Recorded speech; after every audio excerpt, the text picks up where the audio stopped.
এই সুযোগকে গনিমত মনে করে সেই নবীর আদর্শ গ্রহণ করে জীবন হয় ওই নবীর দেখানো পথ এবং মত মোতাবেক চলে দুনিয়া এবং আখিরাতের কামিয়াবি যদি অর্জন করতে পারি, আল্লাহর কসম দুনিয়াও সফল আখিরাতও সফল। দুর্ভাগ্যবশত আমরা সবাই আল্লাহর নবীকে ভালোবাসার প্রশ্ন যখন আসে চিৎকার করে বলি আমরা নবীকে ভালোবাসি। বলি কি বলি না? আপনাদেরকে প্রশ্ন করলাম, আপনারা কি নবীকে ভালোবাসেন? ভালোবাসার তাকাজা কি? ভালোবাসার চাহিদা কি?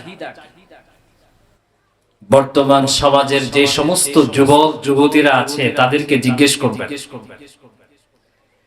একটা যুবক যখন একটা যুবতীর প্রতি ভালো লাগা অনুভব করে, অথবা একটা মানুষ যদি আরেকটা মানুষের প্রতি আকর্ষণ বোধ করে, দেখবেন সে তার ভালোবাসার মানুষ, ভালো লাগার মানুষের সবকিছু সম্পর্কে খোঁজ খবর নেয়। তার ভালো লাগার ভালোবাসার মানুষটার কি রং পছন্দ, সে সেই রঙের পোশাক পরে। তার ভালোবাসার ভালো লাগার মানুষটা কি খেতে পছন্দ করে, সে তাকে তা খাওয়ানোর চেষ্টা করে। তার ভালোবাসার ভালো লাগার মানুষটা কি ধরনের কথা শুনতে পছন্দ করে, সে সেই ধরনের কথা বলে।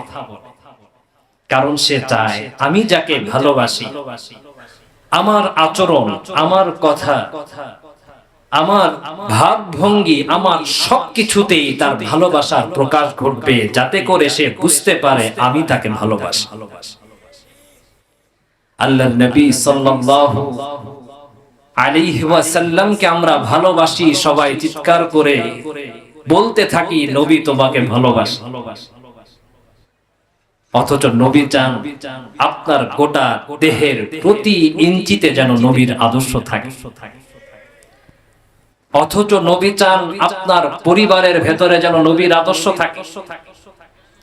নবী চান আপনার সমাজ, রাষ্ট্র কাঠামো সব ক্ষেত্রেই যেন নবীর আদর্শ থাকে।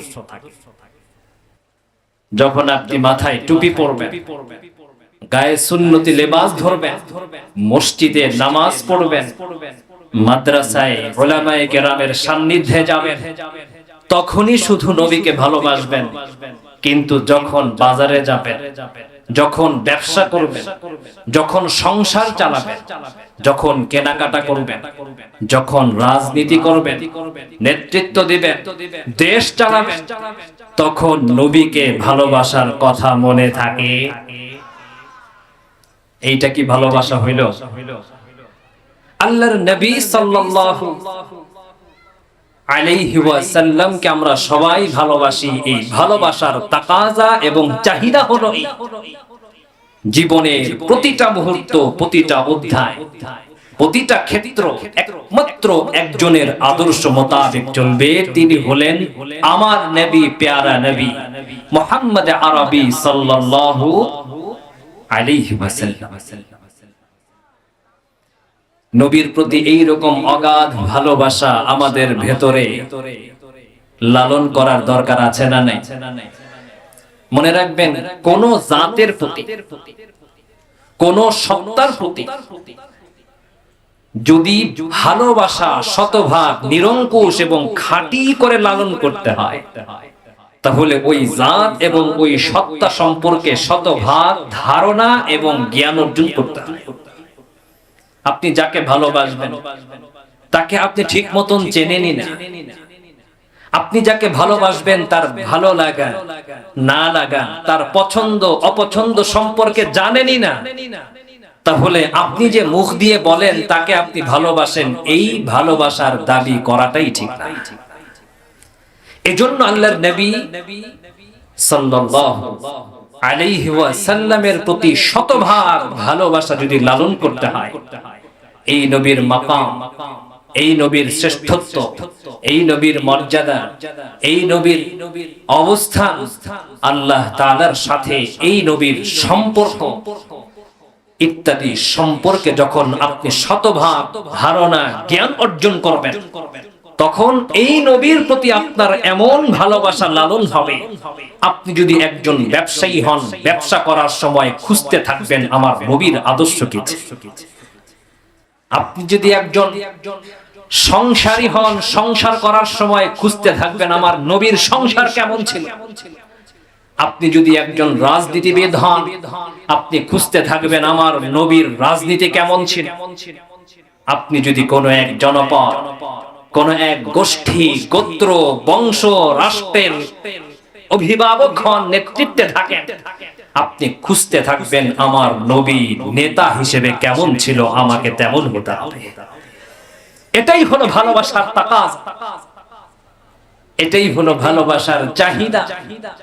আর এই চাহিদা তৈরি হওয়ার জন্য ভালোবাসার মানুষের অবস্থান সম্পর্কে, তার শ্রেষ্ঠত্ব সম্পর্কে, তার প্রতি শতভাগ গুরুত্ব যেন দিলের ভেতরে কাজ করে, সেই জন্য তার ব্যাপারে শুরু থেকে শেষ পর্যন্ত যাবতীয় বিষয় সম্পর্কে জ্ঞান অর্জন করা, ধারণা লাভ করা অপরিহার্য, অবশ্যই জানতে হবে। আল্লাহর নবী সাল্লাল্লাহু আলাইহি ওয়াসাল্লাম কেমন আদর্শের ঝান্ডাবাহী ছিলেন, রব তাকে কেমন আদর্শ দিয়ে পৃথিবীতে পাঠিয়েছেন। আল্লাহ তাআলা বলেন, লাকাদ কানা লাকুম ফি রাসূলিল্লাহি উসওয়াতুন হাসানাহ। রব বলেন, আমি রব্বুল আলামিন তোমাদের ফায়দার জন্য, কল্যাণের জন্য লাকাদ কানা লাকুম ফি রাসূলিল্লাহি উসওয়াতুন হাসানাহ লাকুম লিইনতিফাইকুম। আল্লাহ বলেন, তোমাদের ফায়দার জন্য আমি রব্বুল আলামিন তোমাদের কল্যাণের জন্য রাসূলের মধ্যে উত্তম আদর্শ নিহিত রেখেছি। জীবন ভর কিভাবে চলবে, জীবন ভর কিভাবে বলবে, কিভাবে আচরণ করবে, কথা বলবে, ছোট থেকে ছোট কাজ কিভাবে করবে, বড় থেকে বড় কাজ কিভাবে করবে, এমনকি জুতা কিভাবে পরিধান করবে, মাথা কিভাবে আঁচড়াবে, রাষ্ট্র কিভাবে পরিচালনা করবে, সমাজ কিভাবে গঠন করবে, গোটা সমাজের ভেতর কিভাবে নেতৃত্ব প্রতিষ্ঠা করবে, সব কিছু সম্পর্কে আদর্শ নিহিত আছে না। আল্লাহ বলেন, তোমাদের ফায়দার জন্য আমি রব্বুল আলামিন আমার রাসূলের মধ্যে সব ধরনের আদর্শ নিহিত করে রেখে দিয়েছি। সব ক্ষেত্রেই আমার নবীকে তুমি অনুসৃত পাবে, তাকে অনুসরণ করতে পারবে, তাকে আমি রব তোমার মুক্তাদা হিসেবে পাঠিয়েছি। সুবহানাল্লাহ। এজন্য এই নবীর শ্রেষ্ঠত্ব, এই নবীর মর্যাদা, এই নবীর অবস্থান সম্পর্কে যখন আপনার ধারণা তৈরি হবে, তখনই তার অনুসরণের প্রতি আপনার আগ্রহ তৈরি হবে।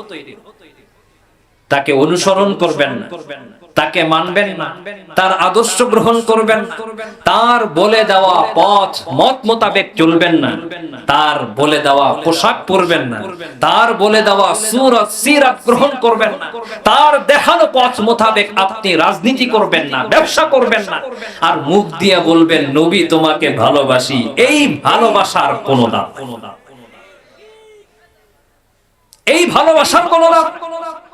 আপনি যদি সত্যিকার অর্থে নবীকে ভালোবাসেন, এখন থেকেই আপনার জীবনের প্রতিটা পরতে পরতে আপনার নবীর আদর্শ গ্রহণ করতে হবে। আল্লাহর নবী সাল্লাল্লাহু আলাইহি ওয়াসাল্লাম আল্লাহ তাআলার কাছে কেমন মাকামওয়ালা ছিলেন, কেমন অবস্থানের ছিলেন, আল্লাহ তাআলার কাছে কেমন শ্রেষ্ঠত্বের আসনে আসীন ছিলেন। আল্লাহ পাক রব্বুল আলামিন এর অসংখ্য উদাহরণ এবং দৃষ্টান্ত পবিত্র কোরআনের আয়াত বানিয়ে বানিয়ে আমাকে আপনাকে শুনিয়ে দিয়েছেন। সুবহানাল্লাহ। একবার নবী করিম সাল্লাল্লাহু আলাইহি ওয়াসাল্লামের কাছে কিছু মানুষ আসলেন। গ্রামের সাধারণ মানুষ, তেমন পড়ালেখা জানে না, আদব কায়দা বোঝে না। সাধারণ কিছু গ্রামের মানুষ নবী সাল্লাল্লাহু আলাইহি ওয়াসাল্লামের কাছে আসলেন। নবী সাল্লাল্লাহু আলাইহি ওয়াসাল্লাম তিনি তার হুজরার মধ্যে, কামরার মধ্যে বিশ্রামরত আছেন। কামরার দরজা বন্ধ। এমন সময় ওই লোকগুলো বাহির থেকে আল্লাহর নবী সাল্লাল্লাহু আলাইহি ওয়াসাল্লামকে ডাকলেন, বললেন, উখরুজ আলাইনা ইয়া মুহাম্মদ, হে মুহাম্মদ, আপনি ঘর থেকে বের হয়ে আসেন, আপনার সাথে আমাদের কাজ আছে, কথা আছে। একজন সম্ভ্রান্ত মানুষ, সম্মানিত মানুষ যখন ব্যক্তিগত প্রয়োজনে ঘরের দরজা বন্ধ করে বিশ্রামে থাকে, তাকে ঘর থেকে নিজের প্রয়োজনে ডেকে বের করে আনাটা আদব না বেয়াদবি? শুধু তাই না, আমাদের সমাজের যে মানুষগুলো সম্মানিত মানুষ, চেয়ারম্যান সাহেব, এমপি সাহেব, মেম্বার সাহেব, এদেরকে আমরা চেয়ারম্যান, মেম্বার, এমপি সাহেব বলে ডাকি। সাধারণত এভাবে ডাকি, নাম ধরে কি ডাকি? কেন? একজন সম্মানিত মানুষ, এমপি মানুষ, চেয়ারম্যান মানুষ, তাকে যদি নাম ধরে ডাকি তাহলে এটা তার সম্মানের জন্য হানিকর, ক্ষতিকর। আল্লাহর নবী সাল্লাল্লাহু আলাইহি ওয়াসাল্লামকে সমস্ত সাহাবায়ে কেরাম ডাকতেন ইয়া রাসূলুল্লাহ, ইয়া হাবিবাল্লাহ। কেউ বলতেন না ইয়া মুহাম্মদ। তো নবী সাল্লাল্লাহু আলাইহি ওয়াসাল্লামকে সম্মান করে নাম ধরে না ডেকে আল্লাহ তাআলার দেওয়া লাকাব এবং উপাধি ধরে ডাকতেন, বলতেন ইয়া রাসূলুল্লাহ, ইয়া হাবিবাল্লাহ। সেই জায়গায় এই লোকগুলো আল্লাহর নবীকে ডাকলেন ইয়া মুহাম্মদ।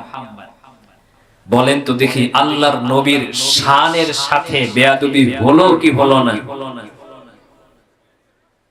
অথচ আল্লাহ তাআলা কখনো আল্লাহর নবীকে নাম ধরে ডাকে? অথচ বিভিন্ন সময় বিভিন্ন নবীদেরকে আল্লাহ তাআলা যখন ওহী দিয়েছেন, তাদেরকে ডাকার প্রয়োজন বোধ করেছেন, আল্লাহ তাআলা ওই নবীদেরকে নাম ধরে ডেকেছেন। যেমন আদম আলাইহিস সালামকে বানালেন, হাওয়া আলাইহাস সালামকে বানালেন। বানানোর পর আল্লাহ তাআলা আদম আলাইহিস সালামকে বললেন, ইয়া আদম উসকুন আনতা ওয়া যাওজুকাল জান্নাহ। রব বললেন, হে আদম, তুমি এবং তোমার স্ত্রী জান্নাতের মধ্যে বসবাস। রব্বুল আলামিন আদম আলাইহিস সালামকে বললেন ইয়া আদম, নাম ধরে ডাকলেন। রব্বুল আলামিন বললেন ইয়া নূহ ইহবিতু বিসালাম। নূহ আলাইহিস সালামকে নাম ধরে ডাকলেন, বললেন হে নূহ, তুমি এখন তোমার নৌকা থেকে নেমে আসো, তুফান থেমে গেছে। রব্বুল আলামিন জাকারিয়া আলাইহিস সালামকে ডাকলেন ইয়া জাকারিয়া ইন্না নুবাশশিরুকা বিগুলাম। হে জাকারিয়া, তুমি আমার কাছে সন্তান চেয়েছো, আমি তোমাকে সন্তানের সুসংবাদ শোনায় দিলাম। রব্বুল আলামিন ইয়াহইয়া আলাইহিস সালামকে ডাকলেন ইয়া ইয়াহইয়া খুযিল কিতাবা বিকুওয়া। হে ইয়াহইয়া, এই ধরো তোমার কিতাব, তোমার ওয়াহী। সুবহানাল্লাহ পড়েন। সমস্ত নবীদেরকে যখন ডাকার প্রয়োজন বোধ করেছেন, রব্বুল আলামিন নাম ধরে ডেকেছেন। কিন্তু যখন মুহাম্মদ আরবি সাল্লাল্লাহু আলাইহি ওয়াসাল্লামকে ডাকার প্রয়োজন বোধ করলেন, রব বলেন না ইয়া মুহাম্মদ। রব বলেন না ইয়া মুহাম্মদ, কি বললেন? আল্লাহ বললেন ইয়া আইয়ুহাল মুজাম্মিল। আল্লাহু আকবার। রব বললেন ইয়া আইয়ুহাল মুদ্দাথির। রব বললেন ইয়া আইয়ুহার রাসূল, ইয়া আইয়ুহান নবী, কোথাও বলেন ইয়া মুহাম্মদ।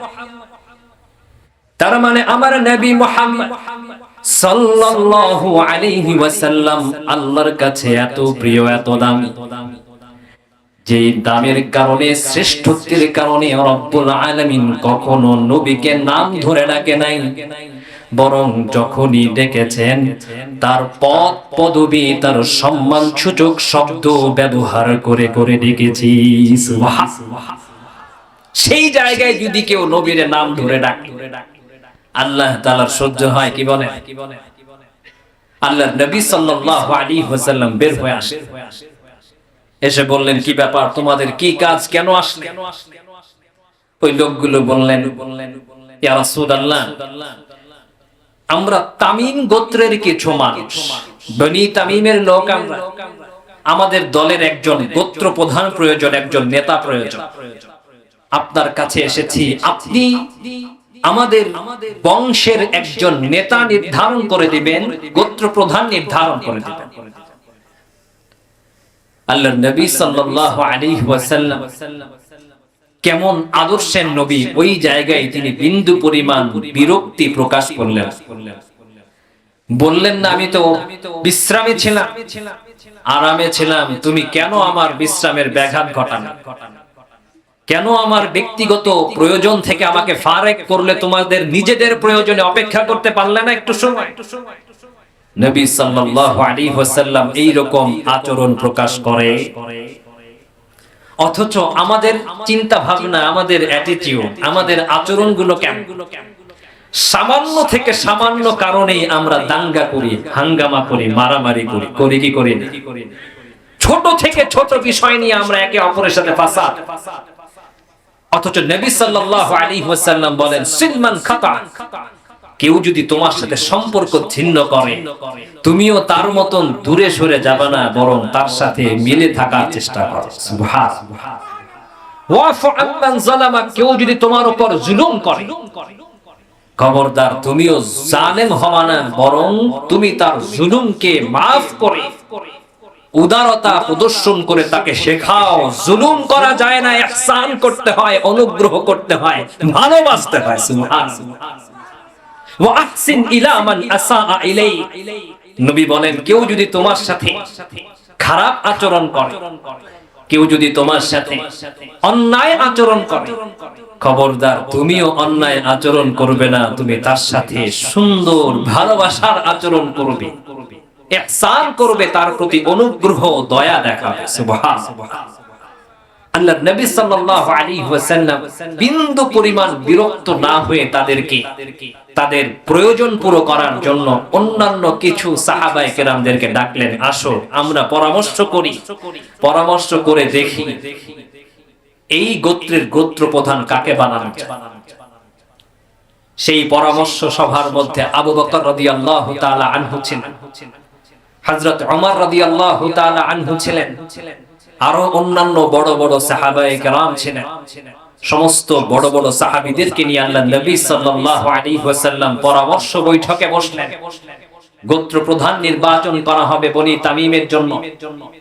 নবী সাল্লাল্লাহু আলাইহি ওয়াসাল্লাম সবেমাত্র বসলেন, এখনো পর্যন্ত তিনি তার জায়গা থেকে পরামর্শ চাননি, কাউকে কথা বলার অনুমতি দেননি। তার আগেই আবু বকর এবং ওমর রাদিয়াল্লাহু আনহুমা বলতে লাগলেন, বনি তামিমের গোত্র প্রধান অমুক হলে ভালো হয়। আরেকজন বললেন অমুক হলে ভালো হয়। দুই সাহাবী প্রত্যেকেই যার যার মতের পক্ষে নানা রকম কারণ দর্শাতে লাগলেন। এক পর্যায়ে একজন আরেকজনের কথাকে কাটাকাটি করতে লাগলেন। কেমন যেন একটু কথা কাটাকাটি করতে করতে আওয়াজ একটু বুলন্দ হয়ে গেল নবীজির সামনে। আল্লাহর নবী সাল্লাল্লাহু আলাইহি ওয়াসাল্লাম চুপ করে বসে আছেন, কোনো কথা বলেন না। তার নবীর অনুমতি ছাড়া কথা বলা শুরু করেছে। নবী চুপ করে বসে আছেন, সেখানে জোরে জোরে আওয়াজে সাহাবায়ে কেরাম কথা বলছেন। বলেন তো দেখি, নবী সাল্লাল্লাহু আলাইহি ওয়াসাল্লামের সামনে যেইভাবে আদব লেহাজ করে থাকার দরকার ছিল, যেইভাবে স্বাভাবিক মেজাজে থাকার দরকার ছিল, যেইভাবে শিষ্টাচার বজায় রাখার দরকার ছিল, সেই পরিবেশ কি বজায় রইল? আল্লাহ পাক রব্বুল আলামিন সহ্য করলেন। আল্লাহ তাআলা আসমান থেকে একাধিক ছোট ছোট কয়েকটি ঘটনা ঘটলো, কিন্তু রবের কাছে এই ঘটনাগুলো ছোট না। আল্লাহ তাআলা আসমান থেকে আয়াত পাঠালেন, সূরা হুজুরাত। আল্লাহ তাআলা বললেন, ইয়া আইয়ুহাল্লাযীনা আমানু, রব বললেন, ও দুনিয়ার ঈমানদার, খেয়াল করে শুনে রাখ, লা তুকদ্দিমু বাইনা ইয়াদাইল্লাহি ওয়া রাসূলিহি, খবরদার খবরদার, আল্লাহ এবং রাসূলের সামনে বসে আল্লাহ এবং রাসূলের চাইতে আগ বাড়ার চেষ্টা করবা না। আমার নবীর চাইতে বেশি বোঝার চেষ্টা করবা। আমার নবী এখনো তোমাকে অনুমতি দেয়নি, এখনো পর্যন্ত নবীর জায়গা থেকে নবী তোমাদেরকে নির্দেশ করে নাই। খবরদার ওই নির্দেশ আসার আগে টু শব্দ করা যাবে, ওয়াত্তাকুল্লাহ, নবী সহ্য করলেও আমি আল্লাহ সহ্য করব না। ভয় করবা কাকে? ওয়াত্তাকুল্লাহ, আল্লাহকে ভয় কর। ইন্নাল্লাহা সামিউন আলিম, আমি আল্লাহ তাআলা সব শুনি, সব দেখি, খবরদার। রব বললেন, ইয়া আইয়ুহাল্লাযীনা আমানু লা তারফাউ আসওয়াতাকুম, হে দুনিয়ার ঈমানদার, খবরদার খবরদার, আমার নবী বসে আছেন, নবীর সামনে জোরে আওয়াজে কথা বলবা, সহ্য করব না। লা তারফাউ আসওয়াতাকুম ফাওকা সাওতিন নবী, জোরে জোরে কথা বলবে, এত জোরে অথচ তোমার আওয়াজের কারণে নবীর আওয়াজ শোনা যায় না। এমন ধৃষ্টতা, এমন বড় ধরনের শিষ্টাচার বহির্ভূত কাজ আমি আল্লাহ সহ্য করব? লা তারফাউ আসওয়াতাকুম ফাওকা সাওতিন নবী, নবীর আওয়াজের সামনে আওয়াজ বড় করবা। ওয়ালা তাজহারু লাহু বিল কওলি কাজাহরি বা'দিকুম লিবা'দ, একজন আরেকজনের সাথে যেইভাবে স্বাভাবিকভাবে তোমরা কথা বলো, ওইভাবে নবীর সামনে কথা বলবা না, আদব বজায় রাখবা। রাস্তায় ঘুরে বেড়ানো মানুষের সাথে যেইভাবে কথা বলো, নবীর সাথে ওইভাবে কথা বলা যাবে। ভ্যানওয়ালা, রিকশাওয়ালার সাথে যেইভাবে কথা বলো,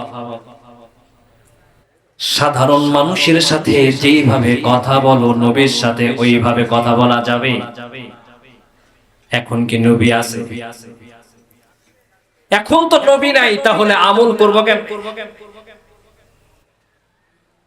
মনে রাখবেন, নবী নাই কিন্তু নবীওয়ালা কাজ নিয়ে এক জামাত কিয়ামত পর্যন্ত থাকবে উলামায়ে কেরাম।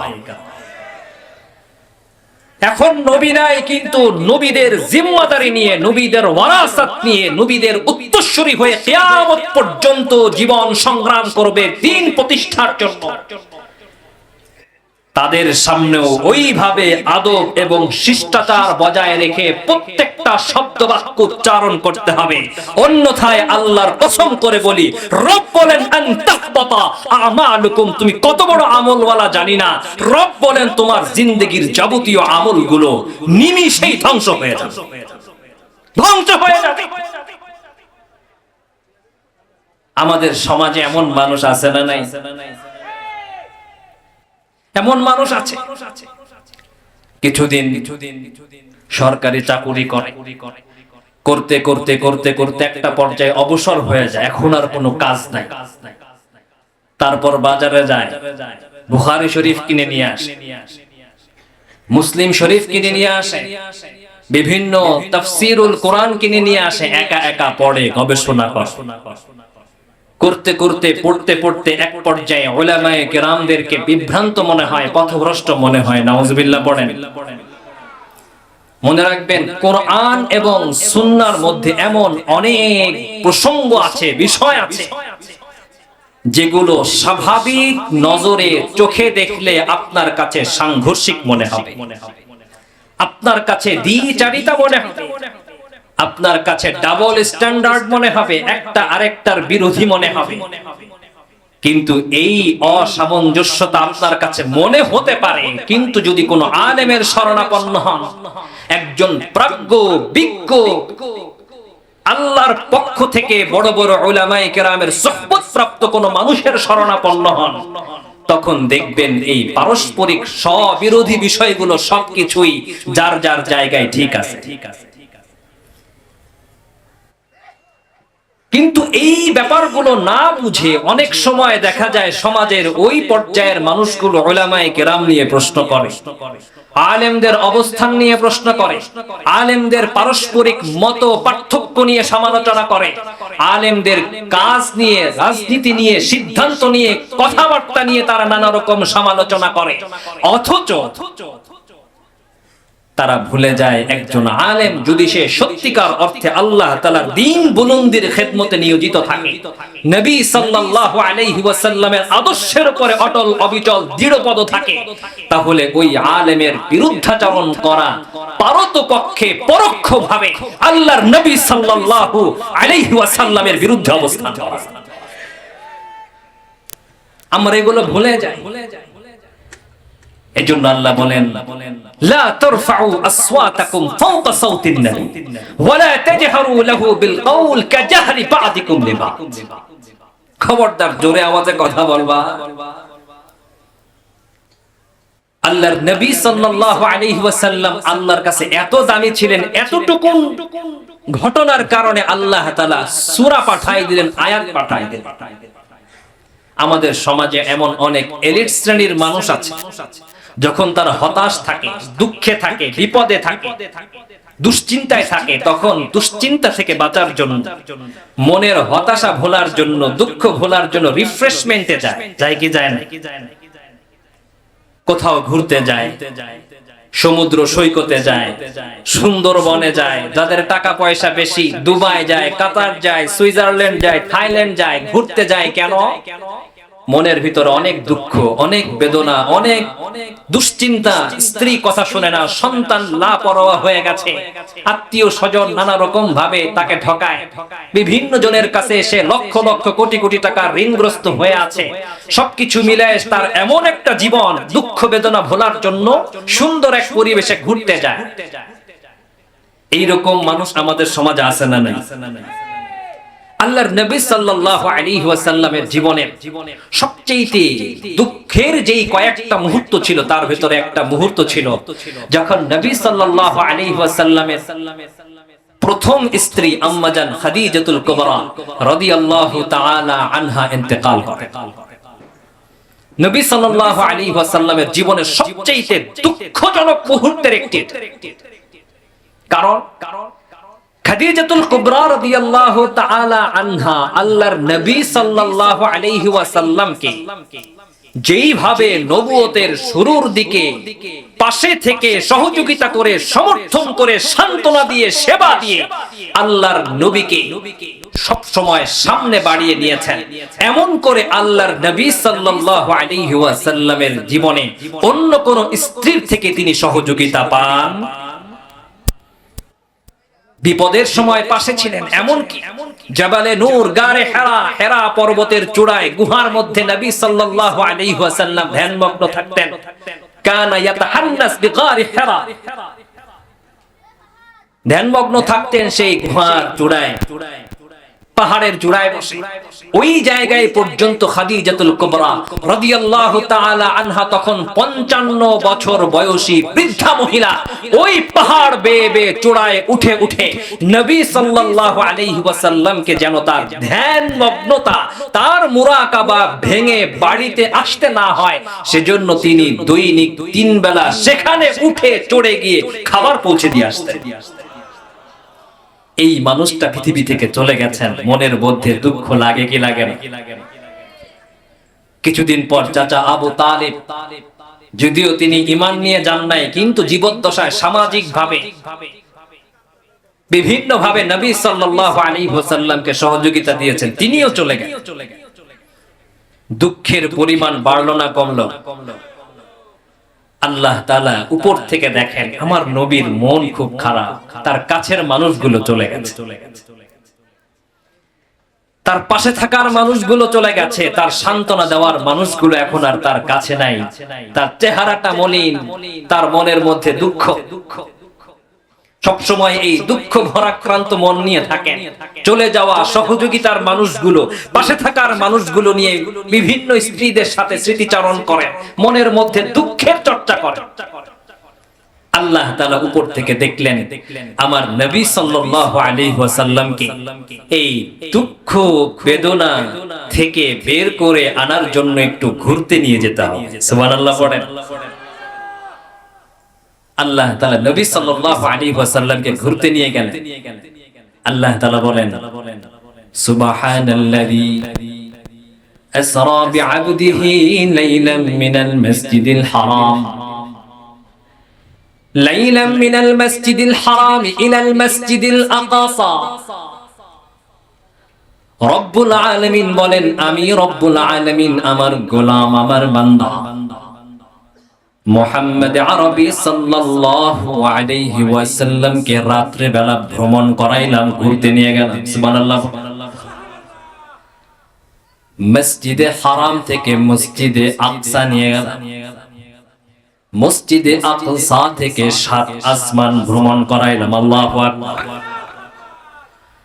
জান্নাত ঘুরাইলাম, জাহান্নাম ঘুরাইলাম। আমি রব্বুল আলামিন ৭ আসমানের নবীদের সাথে সাক্ষাৎ করাইলাম। আমি রব্বুল আলামিন আমার নবী সাল্লাল্লাহু আলাইহি ওয়াসাল্লামকে জান্নাতের বাড়িটাও দেখাইলাম। সুবহানাল্লাহ পড়েন। নবী সাল্লাল্লাহু আলাইহি ওয়াসাল্লামকে শুধু জান্নাত ঘুরাইলাম তা না, ৭ আসমান ভ্রমণ করাইলাম তা না, বরং আমি রব্বুল আলামিন স্বয়ং আমার নবীকে আমার দিদার দিয়া ধন্য করে দিলাম। আল্লাহু আকবার। আমি আমার দিদারটাকে দিলাম। ফাকানা কাবা কাউসাইন আও আদনা। মুসা আলাইহিস সালাতু ওয়াস সালাম আল্লাহর সাথে অনেক কথা বলে, অনেক কথা বলে না? এজন্য মুসা আলাইহিস সালামকে বলা হতো কালিমুল্লাহ, মানে আল্লাহর সাথে যে বেশি কথা বলে। উনি কিন্তু বেশি সবার সাথে কথা বলতেন, রাগী মানুষ ছিলেন, রাগী মানুষ কথা এমনি একটু কম হয়, কিন্তু আল্লাহর সাথে খুব কথা বলতেন। এজন্য ওনাকে বলা হতো কালিমুল্লাহ। আল্লাহ বললেন ওয়ামা তিলকা বিয়ামিনিকা ইয়া মুসা, এই মুসা তোমার হাতে ওইটা কি? মুসা বললেন হিয়া আসায়া, এটা আমার লাঠি। কথা কিন্তু শেষ, কিন্তু মুসা আলাইহিস সালাম শেষ করেন না। তিনি বলেন আতাওয়াক্কাউ আলাইহা, এই লাঠির উপর আমি ভর দেই। ওয়া আহুশু বিহা আলা গানামি, এই লাঠি দিয়ে আমি গাছের পাতা পেড়ে আমার বকরিরে খাওয়াই। ওয়ালিয়া ফিহা মাআরিবু উখরা, এই লাঠি দিয়ে আমি অনেক অনেক কাজ করি। এই লাঠি আমার জীবন সঙ্গী সব সময় হাতেই থাকে। অনেক কথা আল্লাহ তাআলার সাথে উনি বললেন। আল্লাহ কিন্তু এত কিছু জিজ্ঞেস করে, তো অনেক বেশি রবের সাথে কথা বলতেন। এজন্য তিনি ছিলেন কালিম। আল্লাহকে যার তার সাথে বেশি কথা বলেন, সব নবীদের সাথেই কি বেশি কথা বলেছেন? তাহলে মুসা আলাইহিস সালামের সাথে বেশি বেশি কথা বলেছেন। তার মানে মুসা আলাইহিস সালামের আল্লাহ তাআলার কাছে এক বিশেষ মর্যাদা ছিল, বিশেষ এক বিশেষত্ব ছিল, স্পেশালিটি ছিল। মুসা আলাইহিস সালাম চিন্তা করলেন আল্লাহর সাথে তো অনেক কথা বলি, কিন্তু চোখে তো কোনো সময় দেখলাম। একদিন মুসা আলাইহিস সালাম আল্লাহকে বললেন রব্বি আরিনি, আয় রব্বুল আলামিন আমাকে একটু দেখা দেন। আয় মালিক, সব সময় আপনার সাথে কথা বলি, চোখ দিয়ে কোনোদিন দেখলাম না। মাওলাই কারীম, আপনাকে এই দুই চোখ দিয়া দেখতে চাই, একটু আমাকে দেখা দেন। আল্লাহ বললেন লান তারানি, হে মুসা তুমি আমাকে কোনোদিন এই দুনিয়ার চোখ দিয়া দেখতে পারবা? তুমি আমাকে এই দুনিয়ার চোখ দিয়া দেখতে পারবা? মুসা আলাইহিস সালাম বলেন রব্বুল আলামিন যেভাবেই হোক দেখা দেন, দেখতে চাই। রব্বুল আলামিন এক পর্যায়ে মুসা আলাইহিস সালামকে বললেন, ঠিক আছে, তোমাকে দেখা দিব, তার আগে পরীক্ষা দেওয়া লাগবে, তুমি দেখার যোগ্য নাকি যোগ্য না, টেস্ট হবে। মুসা আলাইহিস সালাম প্রস্তুত হয়ে গেলেন পরীক্ষা দেওয়ার জন্য। আল্লাহ বললেন, পাহাড়ের দিকে তাকাও, আমি রব্বুল আলামিন আমার নূরের তাজাল্লি, নূরের ফোকাল জ্বালবো। তুমি তোমার জায়গা থেকে ওই জায়গায় যদি দাঁড়ায় থাকতে পারো, যদি তুমি তোমার চোখ দিয়ে ওই নূরের দিকে তুমি তোমার চামড়ার চোখটাকে স্থির রাখতে পারো, পরীক্ষায় পাস, আমারে দেখতে পারো। মুসা আলাইহিস সালাতু ওয়াস সালাম প্রস্তুত হয়ে গেলেন। আল্লাহ বললেন, ফাখলা নালাই, হে মুসা স্যান্ডেল খুলো। কি খুলো? ইন্নাকা বিল ওয়াদিল মুকদ্দাসি তুয়া, তুমি এখন এমন এক পবিত্র জায়গায় আছো, এই জায়গায় স্যান্ডেল পরে আসা যাবে। স্যান্ডেল খোলো। মুসা আলাইহিস সালাতু ওয়াস সালাম পায়ের স্যান্ডেল খুললেন। আল্লাহ তাআলাকে দেখার জন্য পরীক্ষায় অবতীর্ণ হলেন। পাহাড়ের দিকে তাকিয়ে আছেন, কখন আল্লাহর নূরের ফোকাস উপর থেকে নেমে আসবে, তিনি নিজেকে স্থির করে রাখবেন, পরীক্ষায় উত্তীর্ণ হয়ে আল্লাহ তাআলার জাত দেখবেন, আল্লাহ তাআলার অস্তিত্বকে চোখ দিয়ে দেখবেন। দিলের ভেতরে কৌতূহল, উত্তেজনা কাজ করছে। মুসা আলাইহিস সালাম দাঁড়িয়ে আছেন। আল্লাহ পাক রব্বুল আলামিন আসমান থেকে তার নূরের তাজাল্লি ওই পাহাড়ের চূড়ায় ঢেলে দিলেন। আল্লাহ বললেন ফাখাররা মুসা সাইকা, কুরআনের আয়াত, রব বলেন মুসা আলাইহিস সালাম স্থির দাঁড়িয়ে থাকতে পারলেন না, জায়গায় বেহুশ হয়ে পড়ে। আল্লাহকে দেখতে চাইলেন, দেখার জন্য পরীক্ষায় অবতীর্ণ হলেন, তারপরেও রবকে দেখতে পারলেন। অথচ নবী সাল্লাল্লাহু আলাইহি ওয়াসাল্লাম শুধুমাত্র মনের মধ্যে ব্যথা, চেহারাটা মলিন। আল্লাহ বললেন, আমি নিজে তোকে দেখা দেব, আমার নূরের ফোকাস দুনিয়ায় ঢালবো না, তোকে আমার নূরের রাজ্যে নিয়ে আসব। ফাকানা কাবা কাউসাইনি আও আদনা, এত কাছে, এত কাছে আমি এবং আমার পেয়ারা হাবিব মুহাম্মদ আরবি সাল্লাল্লাহু আলাইহি ওয়াসাল্লাম তীর যখন ধনুকের মধ্যে লাগিয়ে নিক্ষেপ করা হয়, জোরে টান দিয়ে ধরা হয়, ধনুকের দুই মাথা কাছাকাছি চলে আসে। রব বলেন, এর চাইতেও কাছে আমি আমার হাবিবের সাথে একসাথে বসেছিলাম। কেমন মর্যাদাবান নবী, কেমন শ্রেষ্ঠ নবী, কেমন বড় নবী। সেই নবীকে শুধুমাত্র মুখ দিয়ে ভালোবাসবো, সেই নবীর আদর্শ নিজের জীবনে ধারণ করব না, এই রকম নিমো হারামি মার্কা ভালোবাসা নবীর দরকার নাই। আল্লাহ তাআলা বললেন, এই নবী, এইভাবে তাকে আমি সম্মানে ভূষিত করলাম, অথচ তোমরা ওই নবীর সামনে কিভাবে কথা বলতে হয়, ওই নবীর সাথে কিভাবে আচরণ করতে হয়, তোমরা সেইটা রপ্ত করতে পারলে না। আমি আয়াত নাজিল করে দিলাম, এখন থেকে শুনে রাখো, আমার নবীর সামনে জোরে আওয়াজে কথা বলা যাবে না, আমার নবীর নির্দেশ হওয়ার আগে টু শব্দ করা যাবে না, আমার নবী ঘরের ভেতরে নিজের প্রয়োজনে আরাম করবেন, নিজস্ব প্রয়োজনে অবস্থান করবেন, তোমার প্রয়োজন পূরণ করার জন্য তাকে নাম ধরে ঘর থেকে বের করা যাবে না। খবরদার, আমি রব সহ্য করব না।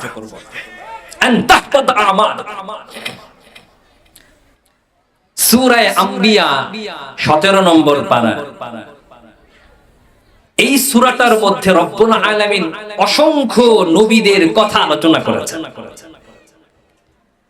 মজার ব্যাপার হলো, যখনই কোন নবীর কথা আল্লাহ তাআলা আলোচনা করেছেন, আলোচনা করার এক পর্যায়ে আল্লাহর নবী সাল্লাল্লাহু আলাইহি আলোচনা করার এক পর্যায়ে আল্লাহ পাক রব্বুল আলামিন ওই নবীর ব্যাপারে বললেন, ওয়া আদখালনাহু ফি রাহমাতিনা, তার মানে এই যে নবীর মুজাকারা শুনলে, এই যে নবীর আয়াত শুনলে, এই যে নবীর আলোচনা শুনলে, তোমরা নবী জীবনে এত এত কুরবানি করেছেন, এত এত পরীক্ষায় নিজেকে অবতীর্ণ করেছেন, পরীক্ষায় সফলভাবে উত্তীর্ণ হয়েছেন, জীবনে এত এত জুলুমের শিকার হয়েছেন, অথচ শেষ পর্যন্ত ওই নবী জয়ী হলেন, আল্লাহর পক্ষ থেকে নাজাত প্রাপ্ত হলেন। এর কারণ কি জানো? রব বলেন আদখালনাহু ফি রাহমাতিনা, আমি আল্লাহ তাআলা ওই নবীকে আমার রহমতের কোলে ঠাঁই দিয়েছি। সুবহানাল্লাহ। যেমন রব্বুল আলামিন যখন ইব্রাহিম আলাইহিস সালামের আলোচনা করলেন সূরা আম্বিয়ার মধ্যে, আল্লাহ তাআলা আলোচনা করলেন ওয়ালাকাদ আতাইনা ইব্রাহিমা রুশদা মিন ক্বাবলু ওয়া কুননা বিহি আলিমিন, আমি ইব্রাহিম আলাইহিস সালামকে আমার পক্ষ থেকে হেদায়েত প্রাপ্ত করেছি। ইব্রাহিম আলাইহিস সালাতু ওয়াস সালাম অসংখ্য পরীক্ষার মুখোমুখি হয়েছেন, শেষ পর্যন্ত আগুনের কুণ্ডলিতে নিক্ষিপ্ত হলেন। আল্লাহ বললেন ইয়া নার কুনি বারদান ওয়া সালামান আলা ইব্রাহিম, হে আগুন আমার ইব্রাহিমের শরীরের একটা লোম যেন পুড়ে না যায়, তুমি শান্তিদায়ক ঠান্ডায় পরিণত হয়ে যাও। আল্লাহ তাআলা ইব্রাহিম আলাইহিস সালামকে কঠিন মুহূর্তে হেফাজত করেছেন, নাজাত দিয়েছেন। কারণ কি? আল্লাহ তাআলা কিছুক্ষণ পরে বলেন ওয়া আদখালনাহু ফি রাহমাতিনা, কারণ হলো ইব্রাহিমকে আমি আল্লাহ তাআলা আমার রহমতের কোলে ঠাঁই দিয়েছি। একই রকম ভাবে রব্বুল আলামিন সুলাইমান আলাইহিস সালামের আলোচনা করলেন, দাউদ আলাইহিস সালামের আলোচনা করলেন। সুলাইমান এবং দাউদ আল্লাহর পক্ষ থেকে জীবনভর রাজত্ব করেছেন, বাদশাহী করেছেন, সেই বাদশাহীর আলোচনা করলেন। অতঃপর রব বললেন ওয়া আদখালনাহুম ফি রাহমাতিনা, এই সুলাইমান এই দাউদ জীবনভর এত এত অর্জন, জীবনভর এত কুরবানি, জীবনভর এত সফলতা, এর কারণ আমি রব্বুল আলামিন তাকে আমার রহমতের কোলে ঠাঁই দিয়েছি। রব্বুল আলামিন ইউনূস আলাইহিস সালামের আলোচনা করলেন। ইউনূস আলাইহিস সালাম মাছের পেট থেকে উদ্ধার হলেন। আল্লাহ বললেন ওয়া আদখালনাহু ফি রাহমাতিনা, এর কারণ আমি রব্বুল আলামিন ইউনূস আলাইহিস সালামকে আমার রহমতের কোলে ঠাঁই দিয়েছি। সুবহানাল্লাহ। রব্বুল আলামিন মূসা আলাইহিস সালামের আলোচনা করলেন। আলোচনার শেষে বললেন ওয়া আদখালনাহু ফি রাহমাতিনা, ও দুনিয়ার মানুষ শুনে রাখো, আমি রব্বুল আলামিন মূসাকেও আমার রহমতের কোলে ঠাঁই দিয়েছি। গোটা সূরার মধ্যে রব্বুল আলামিন অসংখ্য নবী রাসূলের কথা আলোচনা করলেন। নবীদের জীবনের নানা বিপদ মুসিবতে রব্বুল আলামিন তাদেরকে সহযোগিতা করেছেন, সেই আলোচনা করলেন। শেষে বললেন ওয়া আদখালনাহু ফি রাহমাতিনা, আমি রব্বুল আলামিন আমার এই নবীকে, আমার এই বান্দাকে আমার রহমতের কোলে ঠাঁই দিয়েছি। সুবহানাল্লাহ বলবেন না? এইভাবে এক এক করে সমস্ত নবীদের কথা বলতে বলতে শেষে যখন আমার পেয়ারা হাবিব মুহাম্মদ আরবি সাল্লাল্লাহু আলাইহি ওয়াসাল্লামের আলোচনা আসলো, আল্লাহ তাআলা বলে নাই হে নবী আপনাকে রহমতের কোলে ঠাঁই দিয়েছি, আল্লাহ বলে নাই হে নবী আপনাকে আমার রহমত দান করেছি। আল্লাহ বললেন ওয়ামা আরসালনাকা ইল্লা রাহমাতাল লিল আলামিন, হে নবী আপনাকে রহমতের কোলে ঠাঁই দিয়েছি এমন নয়, গোটা জগতের জন্য আপনাকে আমি আল্লাহ রহমত বানিয়ে দিয়েছি। আমি আল্লাহ আপনাকে রহমত বানিয়েছি। এর মানে হলো রব যেন বুঝাইলেন হে নবী আপনি যেহেতু গোটা আলমের জন্য রহমত, আলামিনের জন্য রহমত, আপনি রহমত হওয়ার কারণে ইব্রাহিম আলাইহিস সালাম সেই দিন আগুনের কুণ্ডলীর ভেতরে রক্ষা পেয়েছে। আপনি রহমত হওয়ার কারণে সেই দিন মূসা আলাইহিস সালাম ফেরাউনের কবল থেকে রক্ষা পেয়েছে। আপনি রহমত হওয়ার কারণে নূহ আলাইহিস সালাম ভয়ঙ্কর প্লাবনের হাত থেকে রক্ষা পেয়েছে। আপনি রহমত হওয়ার কারণে আমি আদম সফিউল্লাহ আলাইহিস সালামকে তার তওবা কবুল করে তাকে আমি ক্ষমা করে দিয়েছি। আপনি রহমত হওয়ার কারণে সমস্ত নবী রাসূলের জীবনের যাবতীয় কুরবানি, যাবতীয় বিপদ মুসিবতের সময় আমি রব তাদেরকে রক্ষা করেছি। কারণ ওয়ামা আরসালনাকা ইল্লা রাহমাতাল লিল আলামিন, হে নবী আপনাকে আমি আল্লাহ আলামিন, যত জগৎ হতে পারে, যত জাহান হতে পারে, অতীত বর্তমান ভবিষ্যৎ সব সময়ের জন্য আমি আল্লাহ আপনাকে রহমত বানিয়েছি। এই জন্যই আমি সবার জন্য রহমত বন্টন করেছি, কারণ আপনি সুবহানাল্লাহ সেই নবীর উম্মত, আপনি সেই নবীর উম্মত, সেই নবীর উম্মত আমি। আল্লাহ বলেন ওয়া কাযালিকা জাআলনাকুম উম্মাতান ওয়াসাতা, তোমরা শুধু দুনিয়ায় শ্রেষ্ঠ এমন না, আখিরাতের মাঠেও আল্লাহ তাআলা উম্মতে মুহাম্মাদীকে শ্রেষ্ঠ বানাবেন। আল্লাহ তাআলা এত এত শ্রেষ্ঠত্ব দিবেন, আল্লাহ তাআলা এত এত মর্যাদা দান করবেন, এত এত সুযোগ দান করবেন, এমন মহান আদর্শ আমাকে আপনাকে নসিব করবেন। আর আমি আমার মন মতন, ইচ্ছা মতন নানা রকম ইজাম, নানা রকম মতবাদের ভেতরে ডুবে থেকে নবীর আদর্শ বহির্ভূত নানা রকম কর্মকাণ্ডে নিজেকে নিয়োজিত রেখে দুনিয়া আখিরাতের নাকাম হয়ে যাব, আমার চাইতে কপাল পড়া অভাগা আর কেউ হইতে পারে? আর কেউ হইতে পারে? এই জন্য আমার ভাই, আল্লাহর নবী সাল্লাল্লাহু আলাইহি ওয়াসাল্লামকে ভালোবাসতে হবে। তিনি যেমন আল্লাহর পক্ষ থেকে শ্রেষ্ঠত্বের অধিকারী হয়েছেন, মর্যাদার অধিকারী হয়েছেন, আল্লাহর পক্ষ থেকে মাকামওয়ালা হয়েছেন, সর্বশ্রেষ্ঠ নবী হয়েছেন, সেই নবীর উম্মত যেহেতু রব আমাদেরকে বানিয়েছেন, ওই নবীর প্রতি ভালোবাসাটাও শ্রেষ্ঠ ভালোবাসা হইতে হবে। আল্লাহ তাআলা বললেন, হে নবী, ইউনাদুনাকা মিন ওয়ারাইল হুজরাত আকসারুহুম লা ইয়াকিলুন, যে মানুষগুলো আপনাকে ঘরের বাহির থেকে ডাক দিয়ে বের করে আনলো, এরা আসলে একটু বোঝে কম, গ্রামের মানুষ। ওয়ালাউ আন্নাহুম সাবারু হাত্তা তাখরুজা ইলাইহিম, যদি তারা বাহিরে অপেক্ষা করে আপনি বের হওয়া পর্যন্ত ধৈর্য ধরতো, তাহলে এইটা তাদের জন্য উত্তম হতো। আপনাকে নাম ধরে ডেকে বের করে এনেছে, জানে না, বোঝে না, আয়াত পাঠিয়ে দিলাম, এখন থেকে শুনে রাখো। এইভাবে নবীকে, নবীর উত্তরসূরি উলামায়ে কেরামকে সম্মান করতে হবে, ইজ্জত দিতে হবে, তাদের সামনে নিজেদেরকে ছাত্রের মতন পেশ করতে হবে। আল্লাহর নবী সাল্লাল্লাহু আলাইহি ওয়াসাল্লাম, তার প্রতি যে ভালোবাসা, মুহাব্বত, এই মুহাব্বতের মিয়ার, মুহাব্বতের মাপকাঠি, মুহাব্বতের পরিধিটা আসলে কেমন হবে, এক কথায় আল্লাহর নবী সাল্লাল্লাহু আলাইহি ওয়াসাল্লাম এক হাদিসে বর্ণনা করে দিয়েছেন। হাদিসটা পেশ করেই আলোচনা শেষ করে দিব, হুজুর সম্ভবত খুব কাছাকাছি চলে এসেছেন। আল্লাহর নবী সাল্লাল্লাহু আলাইহি ওয়াসাল্লাম বলেন, লা ইউমিনু আহাদুকুম, জীবনে কোনোদিন তোমরা ঈমানদারি হইতে পারবে না। কি হইতে পারবে না? ঈমান যদি না থাকে, যতই আমল করেন কাজ হবে? হ্যাঁ, নবী বলেন লা ইউমিনু আহাদুকুম, জীবনে কোনোদিন ঈমানদারি হইতে পারবে হাত্তা আকুনা আহাব্বা ইলাইহি মিন ওয়ালিদিহি ওয়া ওয়ালাদিহি ওয়ান নাসি আজমাইন, যতদিন পর্যন্ত আমি নবী,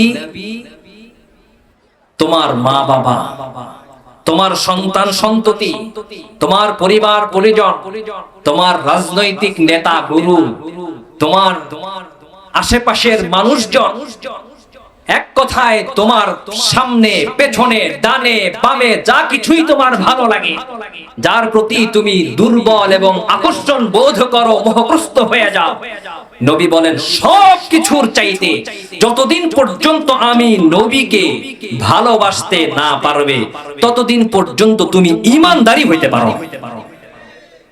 নবীকে ভালোবাসি, রাজনীতি করার সময় নবীর আদর্শের কথা মনে থাকে না, তুমি ঈমানদার হও নাই। নবীকে ভালোবাসি, ব্যবসা করার সময় নবীর কথা মনে থাকে না, তুমি ঈমানদার হইতে পারো নাই। নবীকে ভালোবাসি, অথচ চাকুরি বাকুরি করার সময় নবীকে, নবীর আদর্শ মনে থাকে না, আমি আপনি ঈমানদার হইতে পারি নাই। নবীকে ভালোবাসি, অর্থ উপার্জনের সময় নবীর আদর্শের কথা মনে থাকে না, ঈমানদার হইতে পারি নাই। প্রকৃত অর্থে ঈমান নিয়ে দুনিয়া আখিরাতের কামিয়াবি অর্জন করে জান্নাতি যদি হতে হয়, মুখ দিয়ে ভালোবাসি বলেই কাজ হবে না, বরং প্রয়োজনে নবীর জন্য ফাঁসি কাছেও যদি ঝোলা লাগে ঝুলতে হবে। এইভাবে নবীকে ভালোবাসতে হবে। আল্লাহর নবী সাল্লাল্লাহু আলাইহি ওয়াসাল্লামকে আল্লাহ তাআলা এমন ভাবে গোটা কোরআনের মাধ্যমে সম্মানিত করেছেন, এত এত সিফাত আওসাফ আল্লাহ তাআলা নাজিল করেছেন, এত এত হামদ সানা নবীর শানে আল্লাহ তাআলা পেশ করেছেন, যেটা অন্য কোন নবীর ক্ষেত্রে এইভাবে নবী বলেন। আল্লাহ তাআলা বলেছেন, ইন্নাল্লাহা ওয়া মালাইকাতাহু ইউসাল্লুনা আলান নবী। হে দুনিয়ার মানুষ, আমি এবং আমার ফেরেশতারা আমরা সবাই নবীর উপর দুরূদ পড়ি। সাল্লু আলাইহি ওয়া সাল্লিমু তাসলিমা। তোমরাও দুরূদ পড়ো, তোমরাও দুরূদ পড়ো। গোটা কোরআনের ভেতর রব্বুল আলামিন এইভাবে আল্লাহ তাআলা নবীর প্রশংসা করেছেন। আল্লাহ বলেছেন, মা কানা মুহাম্মাদুন আবা আহাদিম মির রিজালিকুম ওয়ালাকিন রাসূলুল্লাহ ওয়া খাতামান নাবিয়্যিন ওয়া কানা আল্লাহু বিকুল্লি শাইইন আলিমা। আল্লাহ বলেছেন, ওয়াদ-দুহা ওয়াল লাইলি ইযা সাজা মা ওয়াদ্দা'আকা রাব্বুকা ওয়া মা ক্বালা ওয়ালাল আখিরাতু খায়রুল লাকা মিনাল উলা ওয়ালা সাওফা ইউ'তিকা রাব্বুকা ফাতারদা আলাম ইয়াজিদকা ইয়াতীমান ফাআওয়া ওয়া ওয়াজাদাকা দাল্লান ফাহাদা ওয়া ওয়াজাদাকা আইলান ফাআগনা ফাআম্মাল ইয়াতীমা ফালা তাকহার ওয়া আম্মাস সাইলা ফালা তানহার ওয়া আম্মা বিনি'মাতি রাব্বিকা ফাহাদ্দিস। নবীর প্রশংসা করেছেন।